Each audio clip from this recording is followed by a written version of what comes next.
Bonjour à tous, on se retrouve pour une nouvelle position de finale avec une étude. Les blancs ont deux pions passés très bien placés, très avancés, liés, soutenus par le roi avec le fou qui peut aussi aider, sauf que les noirs ils ont beaucoup de pions passés de leur côté. Qui sont proches d'aller à la promotion. Le pion H2, on voit pas trop comment on va l'arrêter. Après, il y a aussi le pion A3 qui est pas si loin, pion E2, pion F3, etc. Plein de pions qui peuvent aller à promotion chez les noirs. Les blancs en ont deux quand même, deux pions passés liés. Et ça, c'est ça qui est intéressant, avec le roi qui va les soutenir. Et du coup, on va évidemment chercher les coups forcés.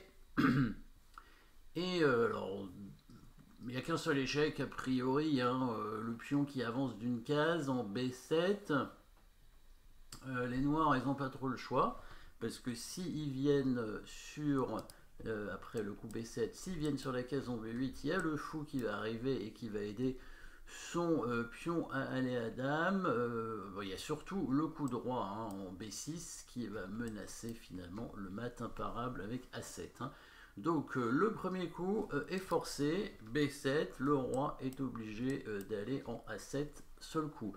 Ici, sert à rien de faire dame, hein, on va prendre avec le roi, et puis voilà. Donc le but, ça va être de menacer, d'aller à dame avec le pion, et donc faire fou G3 pour protéger la case de promotion, évidemment en B8, menace de faire dame.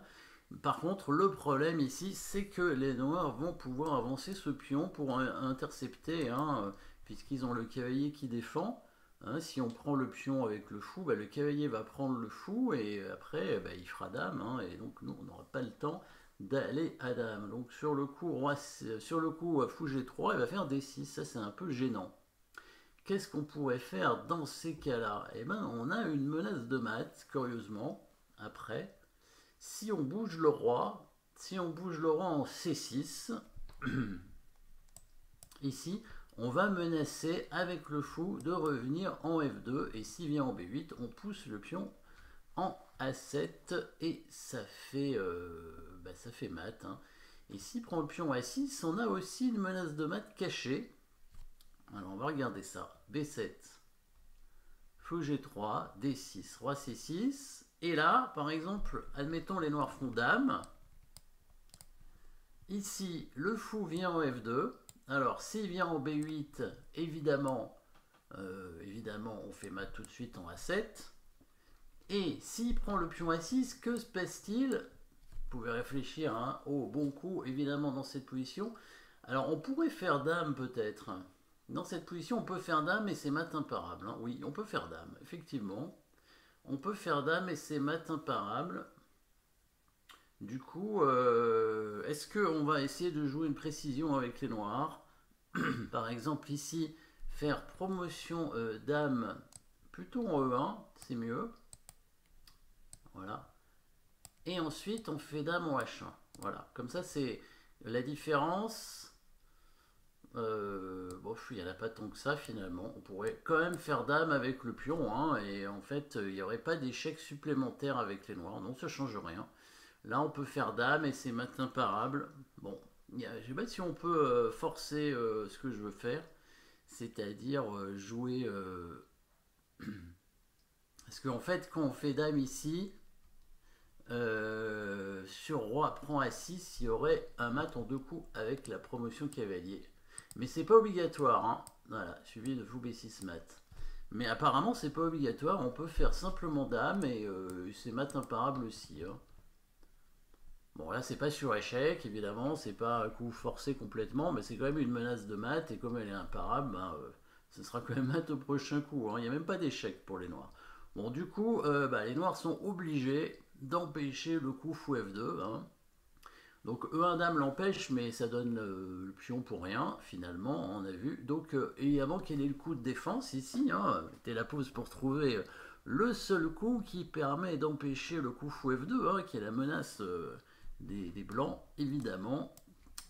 Vous l'avez vu parce que vous regardez les vidéos et vous savez que dans les études, il y a souvent des sous-promotions. Et donc, sous-promotion cavalier, bien évidemment, qui permet de protéger la case en F2. Hein, c'est la seule façon d'éviter le mat.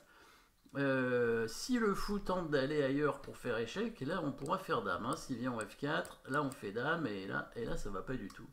Par contre, on peut effectivement aller en H4 avec la menace de venir cette fois en D8 et en B6. Et là il pourra pas nous empêcher d'aller en B6. Donc, par exemple, s'il pousse en F2, hein, avec le pion, hop, on va là-bas. Et au prochain coup, on fait fou B6 et on va le mater, évidemment, hein, le fameux mat. Alors là, cette fois, par contre, on va être un peu obligé de faire promotion cavalier. Hein. S'il vient en B8, il y a 7. Et s'il vient là, voilà, là, il y a obligatoirement promotion cavalier parce que sinon, hop, sinon c'est mat. Petite pointe finale, évidemment. Donc là, qu'est-ce qu'il est obligé de faire pour éviter que le fou aille là-bas? Ben, il est obligé, en fait, de faire lui-même dame pour forcer le fou à prendre. Bon, là, il est obligé de prendre quand même la dame. Mais les blancs menacent maintenant de venir simplement en D2 pour venir en E3. Donc les noirs ont intérêt aussi à créer des menaces, enfin à rapidement faire quelque chose. Parce que s'ils poussent le pion en A2 par exemple, hein, bah, on fait fou D2, voilà.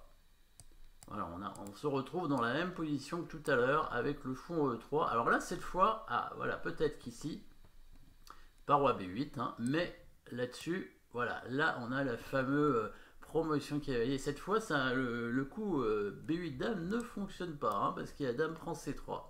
Voilà, donc là, il faut absolument faire ça. Promotion cavalier échec. Et on fait mat avec le fou en B6. Voilà, là, c'est dans cette variante-là que ça fonctionne, hein, cette idée. Avec le mat, avec le cavalier et le fou. Du coup, les noirs doivent avancer le pion ici. Avec quelle idée? Sur fou D2, évidemment, toujours la même idée, bien sûr. Empêcher le coup fou E3 et donc faire une nouvelle promotion cavalier. Et oui, il faut empêcher le coup fou E3. Mais le fou est malin, hein, il va s'enfuir, évidemment. Il va aller maintenant de l'autre côté avec le coup fou en D8, G8, fou B6, et là les cavaliers sont un petit peu loin. Hein. Si cavalier tente de revenir, bah, il y aura fou E3. Hein. Le cavalier F1 ne peut pas bouger, le cavalier H1 il est trop loin, le cavalier 8 il peut rien faire non plus. Donc bah, maintenant il va faire une dame de consolation, on va dire, hein, avec son pion. On peut pas trop, on voit pas ce qu'il peut faire d'autre. Hein.